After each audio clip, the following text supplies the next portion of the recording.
Hi friends, welcome to my channel Supriya family kitchen. आज मैं आपके काছে নিয়ে এসেছি ভেটকি মাছের আছালা ঝোল।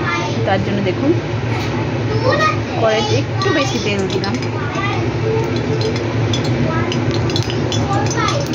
তেলটা গরম হয়ে ফিরছি। তেল গরম হয়ে গেছে, এবার আমি মাছগুলো দিয়ে দেবো।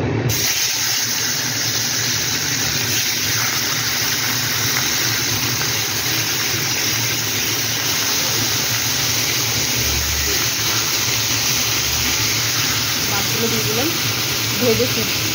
তো দেখুন বন্ধুরা, আমার মাছটা ভাজা হয়ে গেছে। আমি এখন এরকম করেই মাছ ভাজি, যেহেতু আমার হাজব্যান্ডের শরীরটা খারাপ। তো উনি এখন খেতে পারবে, এত কম তেলে রান্না করলে তবেই উনি খেতে পারবে, উনি খেতে পারবে না।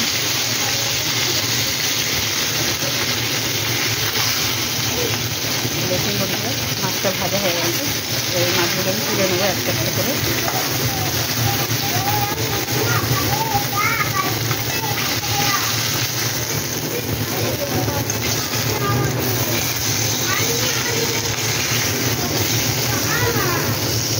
এই তেলেই আমি পেঁয়াজ দিয়ে দিলাম।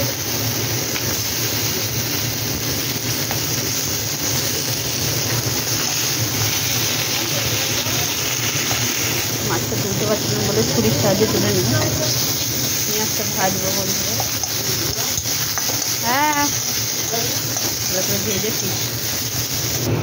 তো দেখুন বন্ধুরা, মানে এটা ভাজা হয়ে গেছে। এই অবস্থা আমি টমেটো কুচিটা দিয়ে দেবো, দিয়ে একটু সামান্য নুন দেবো।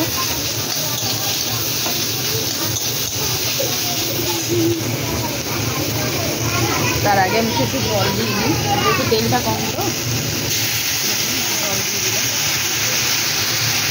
একটা স্টিম করলাম। এবার এতে নুন হলুদ দিয়ে দেবো।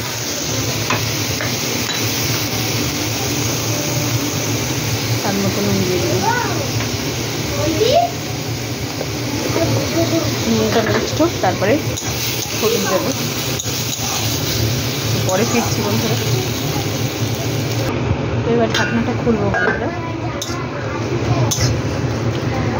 মাথার উপরে বিপদ না আসলে কেউ শুধরায় না, যেমন আমি শুধরে গেছি কম তেল মশলা রান্না করা।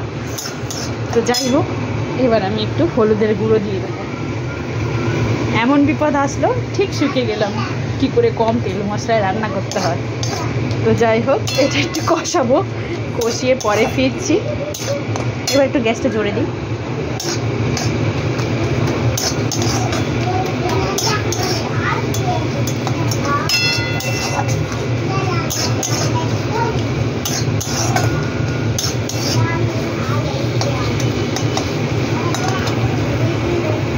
তো বন্ধুরা, এবার আমি জল ঢেলে দেবো মাছের ঝোলটায়।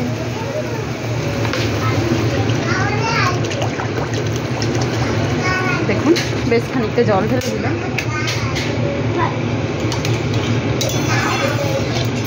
এবার কিছুদিন সিম্পলভাবে রান্না পাবেন বন্ধুরা। তো যাই হোক, এবার আমি মাছটাও এর সাথে দিয়ে দিয়েছি, যেহেতু কম তেলে ভাজা, আধা আধা ভাজা, এই জন্য মাছটা একটু ফুটতে লাগবে। তো মাছটাও এর মধ্যে দিয়ে দিয়েছি। মাছটা এবার ফুটুক, আমি পরে ফিরছি আপনাদের সাথে। ঢাকা দিলাম, পরে ফিরছি।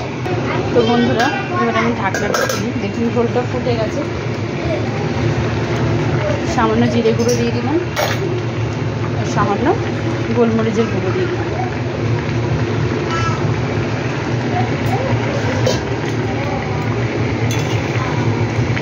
দেখুন বন্ধুরা, ঝোলটা ফুটে গেছে।